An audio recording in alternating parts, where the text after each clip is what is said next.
शौर्य कर्म समझेला ना, हम जे भी कर्म करेनी ओकर फल घूम फिर के हमके ही मिलेला। हमार सारा कर्म भगवान देख रहले हा, तोल रहले हा, ओकरे हिसाब से हमरा फैसला ले रहले हा। जे कर्म के ना समझेला उ नुकसान उठावेला। माँ, आरुष के फोन बा, उ कल आ रहल बा। अरे वाह, ये तो बहुत अच्छा बात बा। तो काल सत्यनारायण के कथा रख लेतानी। ठीक बा, उम्मीद रखेनी कल आरुष के सामने कोनो तमाशा ना हुई। हाँ आरुष। देखा शौर्य, तू अपन लक्ष्य से कितना दूर बाड़ा। हम नहीं के जानत कि तू अपन लक्ष्य पावे चाहेला कि भी ना, बस इतना जानतानी कि ई लड़की तोहरा लेल खास है। अब कुछो ऐसा मत करिहा जिसे ओकर दिल दुखाई, काहे कि अगर ऐसा कइला ना तो बेटा ई में तोहार दिल भी बहुत दुखाई। कर्म याद रखी हा शौर्य।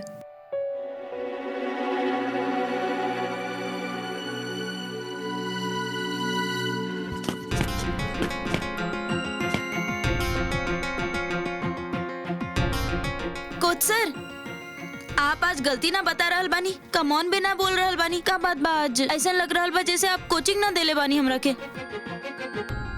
का भइल? महक, तोके पता बना तोहार जीत, तोहार गोल, तोहार गोल्ड मेडल हमरा लेल खुद से ज्यादा कितना मायने रखेला। तू जिंदगी में अच्छा करा, ये हम चाहे नहीं। तू समझ रहलू है ना?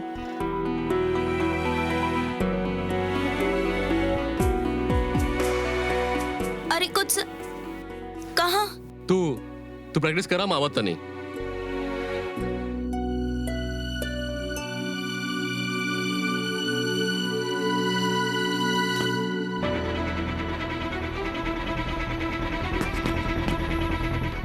आई एम सॉरी महक, हम तो के बिना कुछ बतैले ये सब कुछ करनी। हाँ, हम तोरा पर ट्रस्ट ना कर सके नहीं। तू शौर्य के सारा बात बता सकेलू, हम कोनो रिस्क ना लेवे चाहे नहीं।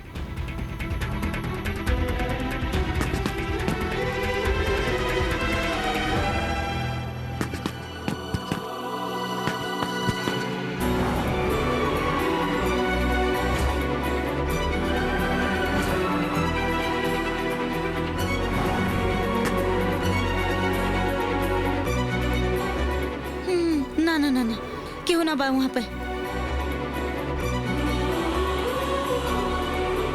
दिमाग ना इधर उधर काहे दौड़े लागल? फिर से केहू ना बा, अब सिर्फ प्रैक्टिस पर ध्यान दा, सारा ध्यान सिर्फ प्रैक्टिस पर।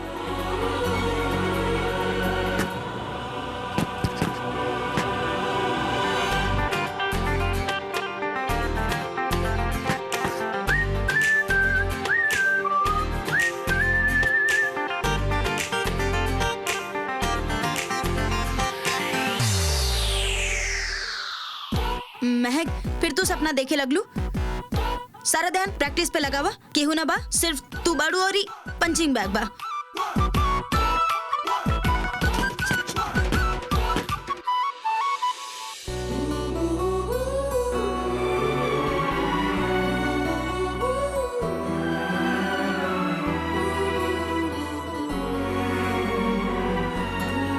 ना ना, हम ना फिर से सपना देख रहल बानी, कुछ ना बा। अच्छा, तो अब तू हमके इग्नोर करबू? हाँ, तू सही में बड़ा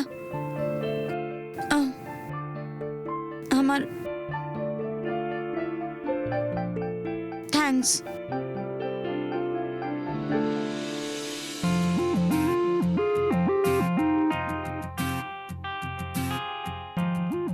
इका कर रहल बड़ा, क्यों देख ली? अच्छा, तो अब तो के बहुत फिक्र होता ना ये बात के। कल रात के तो कोनो फिक्र ना पड़त रहे ना कि अगर केहू आ जाए ना आ जाए ता? हाँ, हमके अपनी तरह ऐसा खिंचत रहलू जैसे हम पंचिंग बैग होकी। अब का भइल? ऐसा कुछ ना कहनी हम, ऐसे कैसे?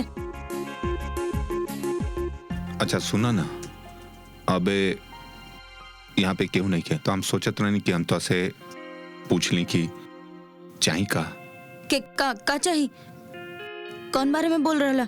वो किस जोन रात के बाकी रह गए है जोन तू हमसे लड़ लड़ के मांगत रहलू। अब बोल। हम ऐसा कुछ ना मांगनी, कुछ भी बोले जा रहा बड़ा। हमरा पता बा तू छेड़े खातिर सब कर रहा बड़ा। अच्छा, तो के लगा था कि हम झूठ बोलता नहीं? 10-15 लोग ना गवाह बे बात के कुछ चाय के टपरी के बाहर जे रहे कि कैसे तू हमसे लड़ लड़ के किस मांगत रहलू। एनीवे छोड़ा ना वो बात के, हम सोचता नहीं कि हम दे ही देता नहीं।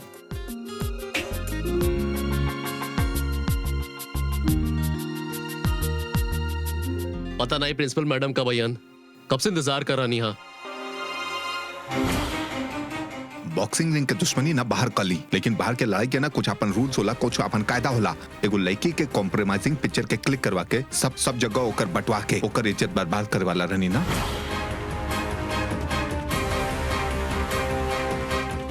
लेकिन ये बाहर के लड़ाई के कुछ रूल्स होला, कुछ कायदा होखेला। मैडम अभी बाहर गए नहीं हैं, पता नहीं कब भी आई हैं। ठीक बा, जब अयन तब अयन, तब तक हम यहाँ इंतजार कर लेता नहीं। जब तक बात नहीं हो जात हम कहीं ना जा रहा नहीं।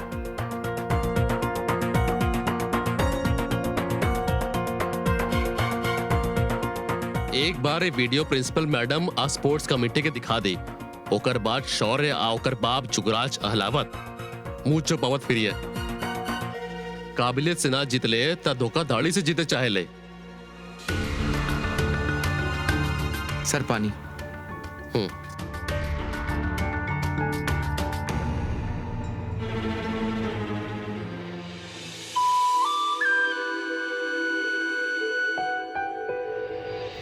कोच सर,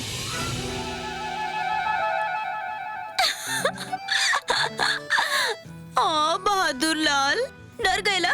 देखा कैसे चेहरा के रंग उड़ गेल तोहार।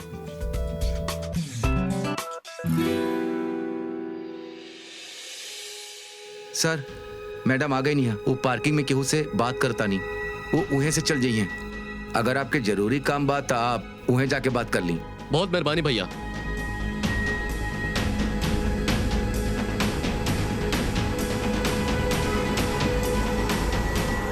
देख लिया ओकर फोन ना बचे, ओकर फोन पूरी तरह खत्म हो जाके चाहिए।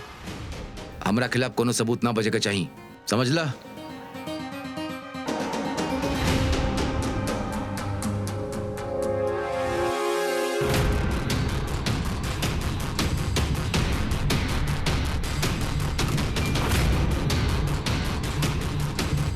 अरे सर जी कहाँ भागल जा रहल बड़े?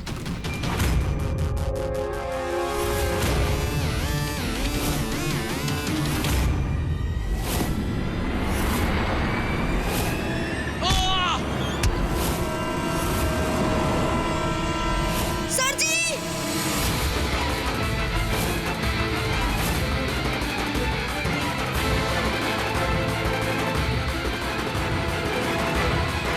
कोच सर, कोच सर, क्यों बा?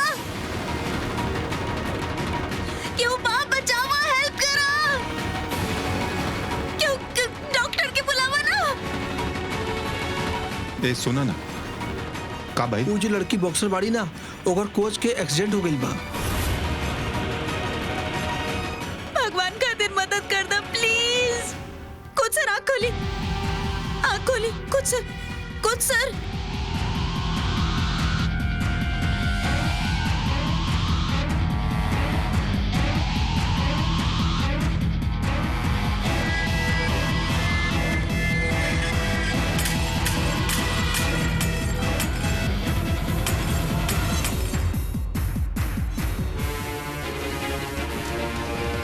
शौर्य, शौर्य देखा ना कोच सर के का हो गई, प्लीज देखा ना।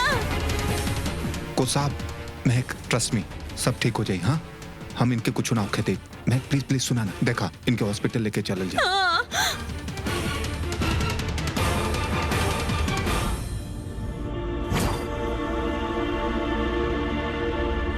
हिट एंड रन केस बा। डॉक्टर इमरजेंसी केस। पल्स अनस्टेबल बा, ब्लीडिंग बहुत हो चुकल हा। जल्दी 40 रेडी। देखिए आपके उनका के बचावे के पड़ी। ये हमार कोच सर बाड़े, ये हमार पिता जैसन बड़े गुरु बाड़े, आपका बचावे के पड़ी। भगवान बाड़े प्लीज।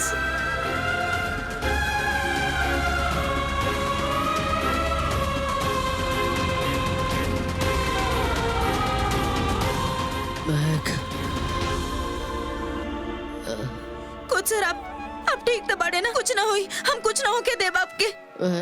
एक्सक्यूज मी, हमके इनके ओटी में ले जाए की पड़ी। देखिए डॉक्टर साहब, इनका कुछ ना होके की चाहिए, आपके इनका के बचावे की बड़ी कुछ ना होके की चाहिए। देखिए हम अभी कुछ ना कर सकी नहीं, उनकी कंडीशन बहुत क्रिटिकल बा। ऑफ कोर्स हम कोशिश तो करब, लेकिन कोई प्रॉमिस आई एम सॉरी। सुना सुना सुना सुना महक, ऐसे का हिम्मत मत हारा। तो के को साबी है सिखोले बने ना, वो बिल्कुल ठीक हो जाइए ना, अगर तो के भरोसा बात है बिल्कुल।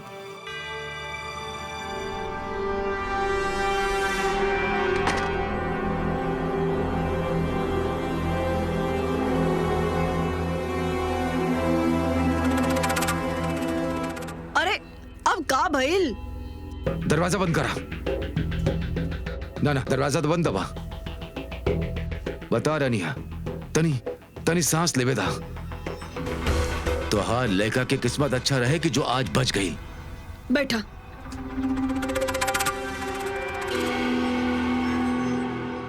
ला पानी पीवा।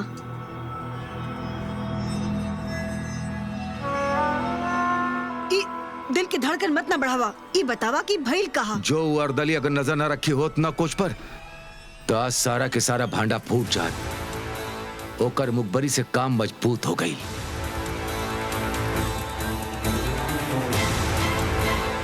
बॉक्सिंग रिंग के दुश्मनी ना बाहर कली, लेकिन बाहर के लड़ाई के ना कुछ अपन रूल्स होला, कुछ अपन कायदा होला। एगो लड़की के कॉम्प्रोमाइजिंग पिक्चर के क्लिक करवा के सब जगह होकर बंटवा के।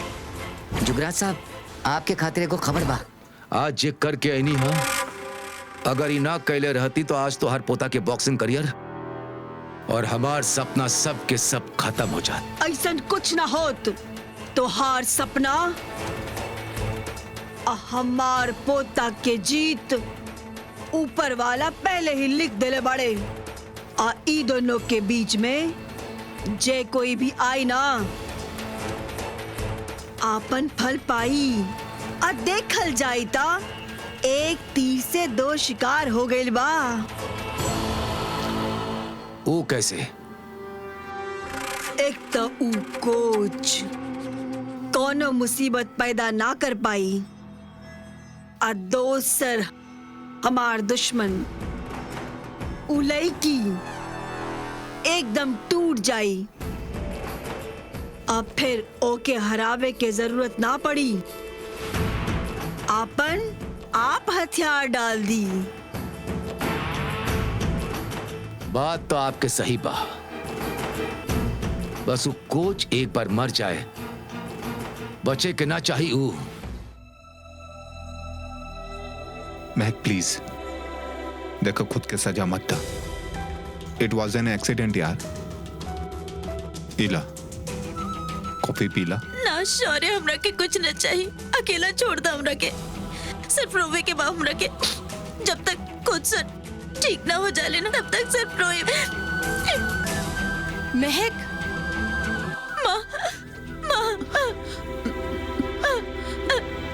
शांत हो जा महक। पर ये सब भइल कैसे महक?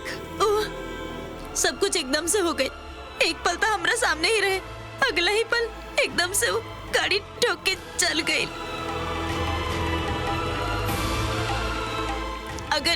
अगर कोच सर के हो गए ना तो ना, उनका कुछ ना हुई, वो ठीक हो जाई है। देख तू हाउ ना उनका साथे, हम है ना उनका साथे। हाँ, हम माता रानी से प्रार्थना करब वो जल्दी ठीक हो जाई है महक। हाँ महक, देखा बहुत अच्छा अस्पताल बा। यहाँ कोच सर के इलाज बहुत अच्छा से हुई, तो बिल्कुल परेशान मत होवा। अगर हमके कोनो चीज के भी जरूरत पड़ल तो खुराना सर भी हमारी मदद कर दी है।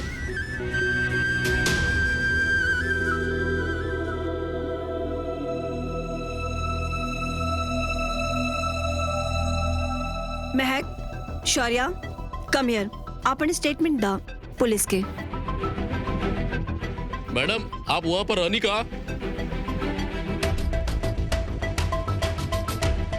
हाँ, थोड़ा दूर ही खड़ा रही। आप कार के ड्राइवर के या नंबर प्लेट के देखनी है का? कुछ न देखनी, बस वो गाड़ी सफेद रंग के रहे, ये याद बा। जे जगह एक्सीडेंट भइल बा ओकर आसपास कोनो सीसीटीवी कैमरा बा? अभी पिछले महीने तक अभी बारिश में खराब हो चुकल बा 3 बार। It's not working right now, but don't worry officer, हम सारा कॉलेज की सीसीटीवी कैमरा फिक्स करवा दे। अच्छा ये बताई शर्मा जी के केकरो साथे पर्सनल या प्रोफेशनल दुश्मनी रहेगा? ना सर, ऐसा कुछ न रहे। हमार कोच सर बहुत सीधा साधा बाड़े। ना ना दरोगा साहब, ऐसा नहीं खे।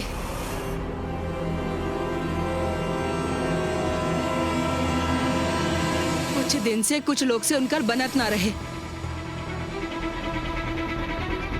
और ऊ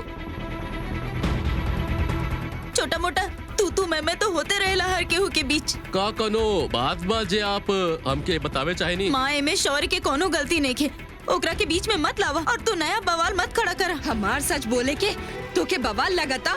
रहे थी ना अभी ये सब, महक के संभाली थी। सर जी देखिए माँ, हमार मानो दुख में भी है, केहू पे गुस्सा निकाले के ढूंढत रहेली, काहे कि भगवान से लड़त आयली हमेशा, और कोनो बात नहीं खे। कोच सर के केहू से कोनो लड़ाई नहीं खे।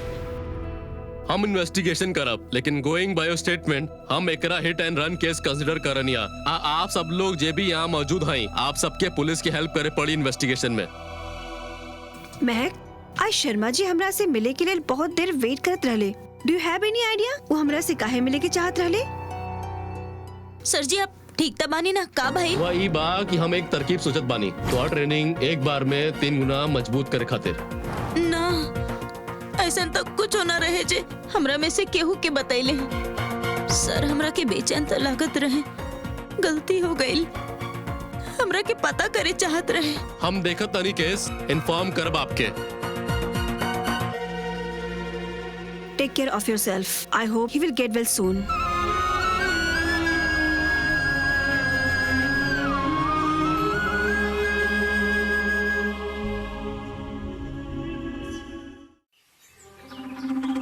अब लेता सांस रुक गई हुई कोच के, फिर ऊपर जाके दी ट्रेनिंग अपन जैसन दुखी आत्मा के।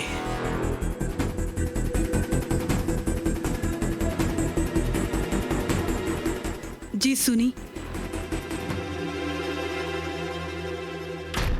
आप खाना न खैनी, खाना खा ले तो ना तम हम मर जाइब, दिमाग खराब कर दिलू।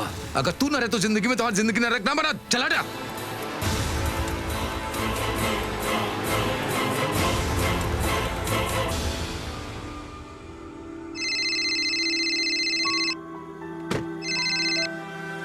हेलो प्रिंसिपल साहब के नमस्कार। बहुत बुरा लागल मैडम, कॉलेज में जोन एक्सीडेंट भइल बा ओकर बारे में सुन के। अब कैसे तबीयत बा कोच शर्मा के? हाँ हाँ, हमू अभी हॉस्पिटल ही जा रहली हैं। पता ना उनकर हालत कैसन हुई। I hope so he is okay. जहाँ तक हमके पता बा उनकर काफी क्रिटिकल बा। ओहो, पर आप हमके काहे फोन कर रही? हाँ शौर्य तो वह बा। He is able to give you the current situation.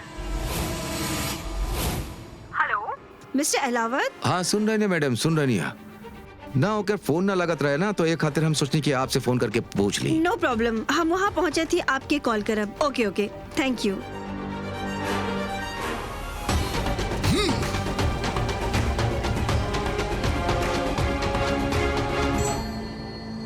अरे का भइल? कोनो बुरा खबर बा का? बच गई का शर्मा? ना बचल बा तो बच जाई। तोहार पोता लगल बा ओकर सेवा करे और कित तीमारदारी में। झूठ बोल बोल के लड़की के पीछे दो मिलावट घूमत बा। ओकरा वजह से ही सब मुसीबत आइल बा। वो अपन जान लगा दी वो कोच के बचावे के खातिर। आपन गुस्सा सही जगह लगावा। अब ई सोचे के बा कि ऊ कोच के सांस कैसे रोकल जाई। और जब समझ में आ जाई तो कर दा। बा कुछ लोग जो ये काम कर सकेला ना, ई बार खतरा मोल मत लिहा। ई बार कुछ और सोचे पड़ी।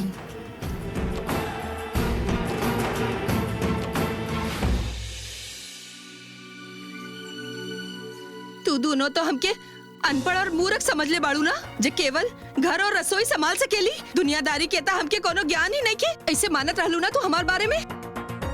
काहे रखलू तू हमके पुलिस के सब कुछ सच सच बतावे से? ना माँ तू ही रहे दे, अपन वकालत अपन पास ही रखा। माँ तू का समझाइबू पुलिस के? का सबूत बा तोहरा लगे? का जवाब देतू तू उनकर सवाल के? माँ हम वकील हैं, हम जानत हई कि पुलिस कैसे केस के हेने से होने घुमा दे बेली। शक पे कोई अरेस्ट ना होला माँ, सबूत लागेला। पुलिस आपसे पूछती कि अगर उनका महक से दिक्कत बा तो कोच सर का है, कोच सर के काहे कोई मारे की कोशिश करी। मानी कि शौर्य या महक के पहले दुश्मनी रहे, लेकिन अब तो वो ये सब बिल्कुल ना करी माँ। तो कुछ कहले स्वाति, हमार दिल कहता इस सब के पीछे उ छोकरा बा, ओकर परिवार बा। तू और महक तो अपन आँख पर उस शौर्य के नाम की पट्टी बांध ले लुहा, पर ये सब समझे से ना सच ना बदल जाई। ये सब लइका ना तो के धोखा देवे खातिर कैले हा। इस सारा जाल उ तू लोग के धोखा देवे के लिए बिछले बा। मत मान लू तू हमार बात, लेकिन देखिया जब कोच साहब के होश आई तबे सारा सच पता चली।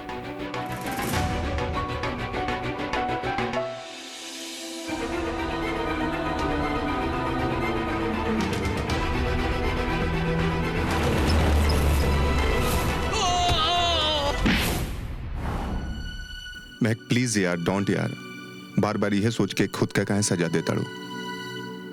हम कुछ और सोच रहल बानी। का? आखिर कोच सर का बात करे गए रहे प्रिंसिपल मैडम के पास, और बात होके से पहले ही accident. What do you think? ये एक्सीडेंट रहे कि कोनो प्लान मर्डर? यह तो पता लगावे के बा। अगर ये साजिश रहे ना तो एकर का मोटिव हो सकेला? मकसद जे भी होके, अगर वो पता चल जाई तो बात पता चल जाई। ए स्वीपर दादा, है ने आई, ये देखी साफ ना कही आप।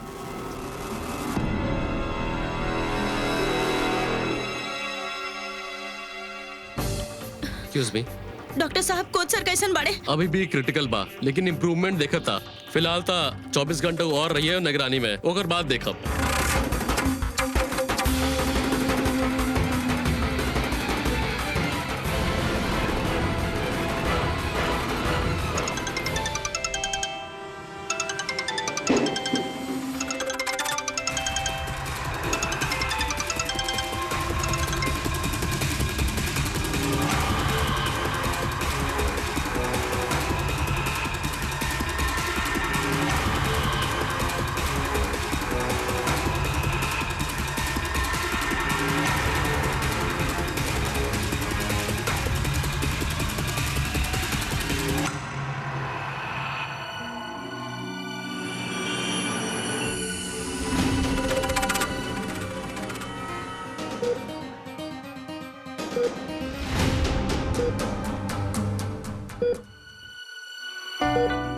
चाय। Thank you. आप प्लीज चाय ले ली। माँ, चाय पे काहे दुश्मनी निकाल रहलू हा? ले ली ना। हम महक के बाहर भेजे तनी, बेचारी बहुत देर से अंदर बैठल बिया, कुछ देर आराम कर ली।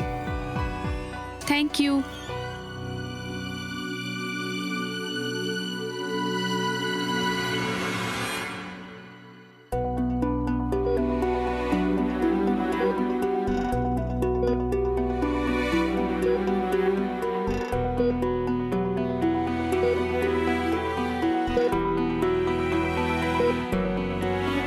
आज कुछ सर जी के कुछ अगर हो गए तो हम का करब? जे कुछ भी बानी ना, हम सब कोच सर के वजह से बानी। महक इनके कुछ ना हुई। महक साहब के ना तो से क्यों ना छीन सकेला, बस तो के हौसला रखे के पड़ी। And just pray.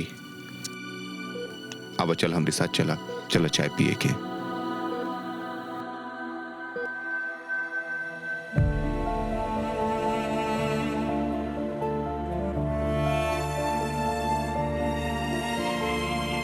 जब उम्मीद और हिम्मत साथ दिले से इनकार कर देना तो आपके ही नाम बचौन याद आवेला।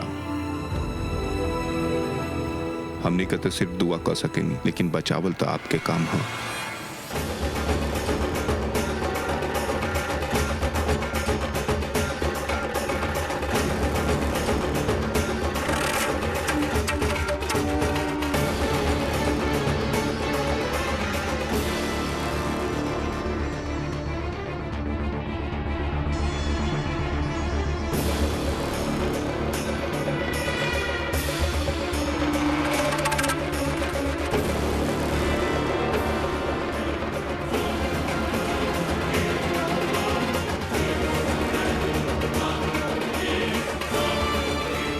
एक तो हम ऊपर पहुंचावता नहीं।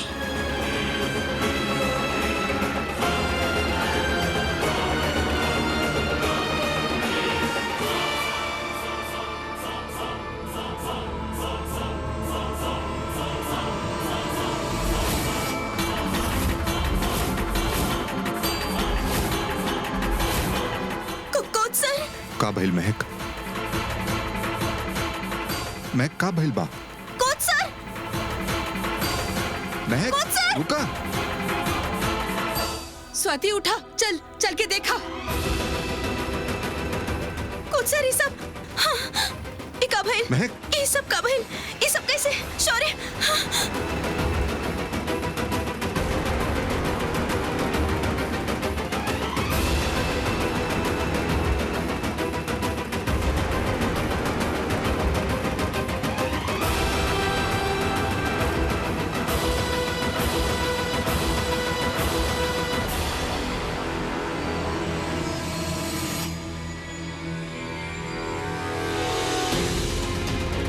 ये इतना भारी प्लग ऐसे अपने आप तो ना निकल सके ना, बोला कैसे भइल शौर्य?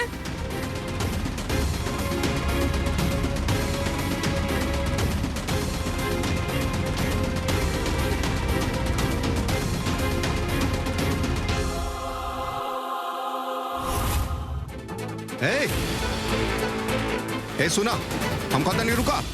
ए, यहाँ केहू रहे का है ना, आप लोगन के होते हुए इनकर जान जा सकत रहे। केली जिम्मेदारी, केली अगर इनका कुछ भी हो जात ना डॉक्टर, तो हम तोहरा के छोड़ती न। वो तो माँ तारानी की वजह से हम यहाँ पर आ गए नहीं। दिस इज इनएक्सक्यूजेबल। हम इतना लापरवाह कैसे हो सके? नहीं जाई, जाकर देखी कि आयल रहल यहाँ। Emergency case, emergency case, side please, emergency केस।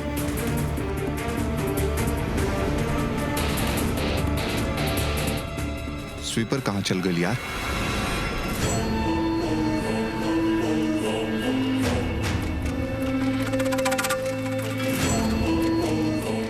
ये कोच के तो यार जान चल जात अगर हमार लड़का बीच में ना आवत। तो हर चक्कर में तो हर बाप के जान चाहिए।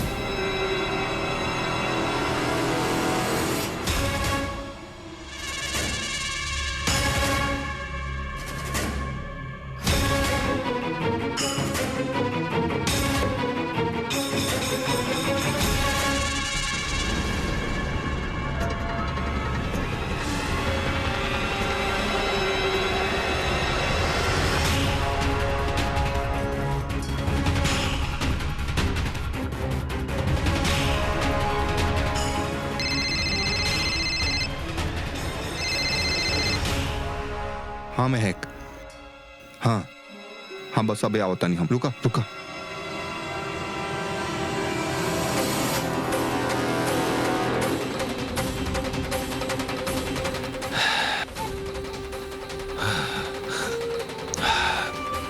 बच गई नहीं।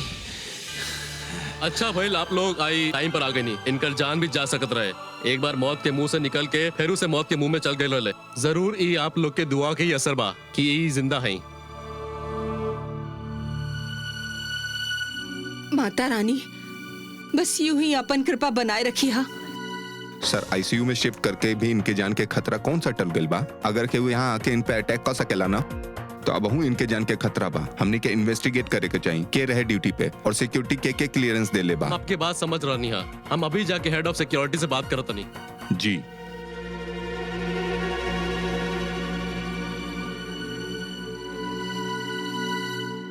अब हम यहाँ से ना हिलब। अब अगर कोनो खतरा इनकर तरफ आई ना, तो ओकरा के पहले हमरा से टकरावे के पड़ी।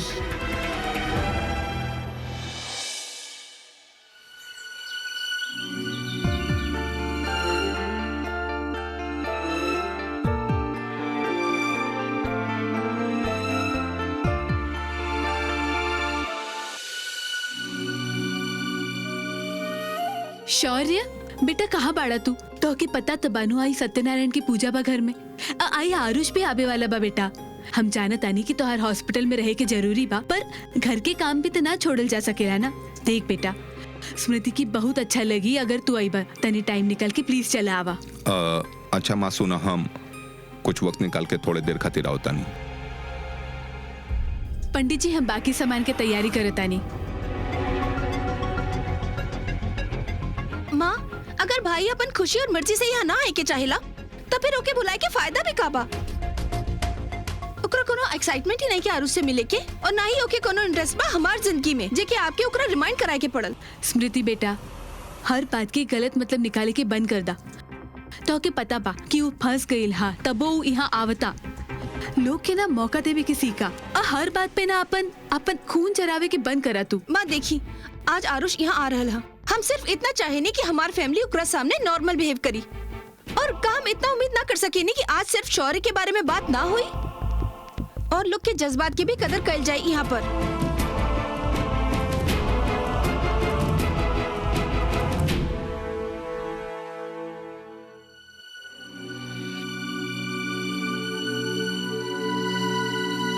महक हमका घर जा सके नहीं कहा। वो कहा कि स्मृति दी के ना बॉयफ्रेंड आवता, सत्यनारायण के कथा बा और वही में रिश्ता के बात करे के बा।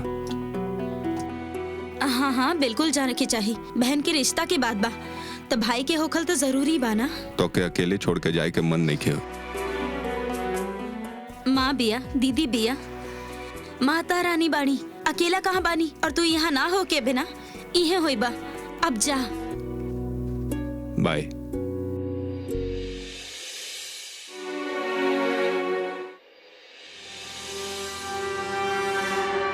ला चाय के चुस्की ला, और ताजा हो जा। आई घर में बहुत बड़का दिन बा, और हम के तू तैयार चाही। ना चाहिए कुछ भी। अरे बुद्धू, बैल की तरह नाराज काहे हो रहा? एक बार पूजा हो जाएदा, फिर बैठ के सोचब का करल जा सकेला। ये मामला हाथ से निकल रहल बा तो के पूजा के पड़ल बा माँ। अगर वो शर्मा बच गई ना तो तुहार लाल के बचब मुश्किल हो जाई माँ, समझ ला। और तू है कि हमरा के दामाद दिखावल चाहत बड़ू ना माँ। हमके इस समय बिटिया के रिश्ता में मत उलझावा, हमार बात समझे की कोशिश करा। भूल मत, तुहार सिर्फ लड़का ही ना, अरे लड़की भी है। आ लड़की होली बाप के मान। अरे देखबा ना, सुनबा ना कि दामाद कैसन बा, पर ऐसा न हो कि यहाँ भी नाक कटवावे पड़ी। ई काम के ज्यादा जिम्मेदारी रश्मि पर बा। तो के ता सिर्फ मुंह दिखावे के बा। अजय कुछ अच्छा ना लगी तो मुंह खोल लिया। माँ जी मेहमान आवे की शुरू हो गई ले ह। ला चाय ला।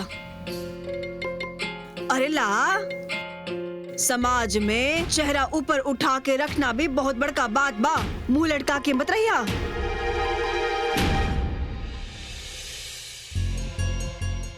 आ गई ला, देखा अब लोग आबी लगले हा। तू जल्दी से तैयार हो जा, हम तोरा ले नाश्ता भेजेनी।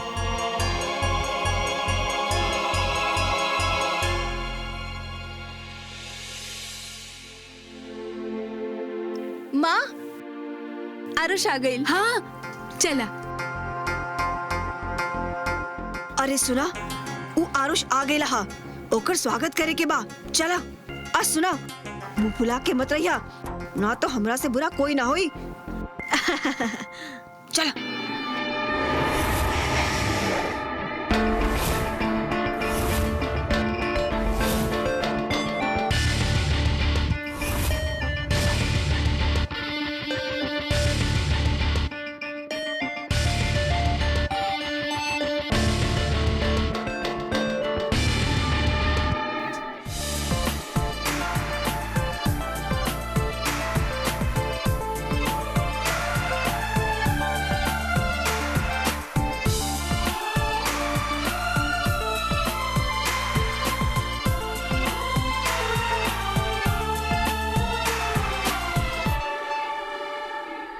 नमस्ते एवरीवन, हम हैं आरुष। नमस्ते दादी। खुश रहा, खुश रहा। हाय शौर्य। हाय। नमस्ते अंकल।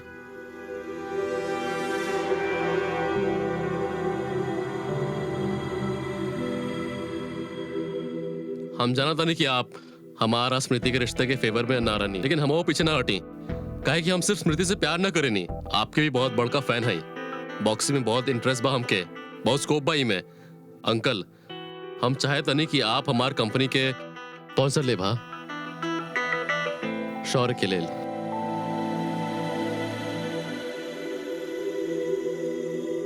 सॉरी स्मृति, हम जाने लिए ठहस का सरप्राइज टू यू। लेकिन हमारे लिए इम्पोर्टेंट बा। अगर हम तो से पूछती डैड के ई मैटर पर का ओपिनियन बा, हमके पता ना चलत। ये लेल हम बात सबके सामने पूछ लेनी, बट इट्स फाइन। अगर उनका हमारी ऑफर पसंद नहीं खे। अंकल शौर्य के गेम के स्पॉन्सर करे चाहता नहीं। आज शौर्य के अनऑफिशियल ब्रांड एम्बेसडर बनावे में हमके बहुत खुशी हुई। इफ यू से सो। का बात बा, तू तो आवते ही हमार दिल जीत लेला और आप सही और गलत के बात करता। और अब जब रिश्ता जुड़ ही गई बात तो का घर और का बॉक्सिंग रिंग, हम सब जगह रिश्तेदार बानी। चला स्मृति बेटा, पूजा में बैठल जाए। तू दोनों आज साथ में बैठा पूजा में।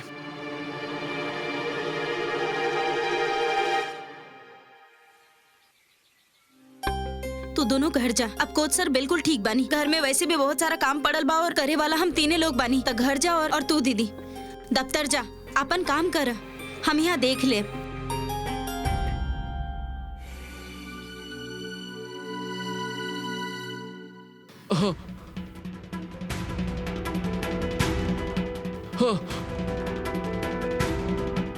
कोच सर का ना ना सर, प्लीज प्लीज प्लीज हिम्मत निकाली। कोच सर 1 मिनट। कोच सर सब कुछ ठीक बा, हम 1 मिनट डॉक्टर के लेके आवत नहीं।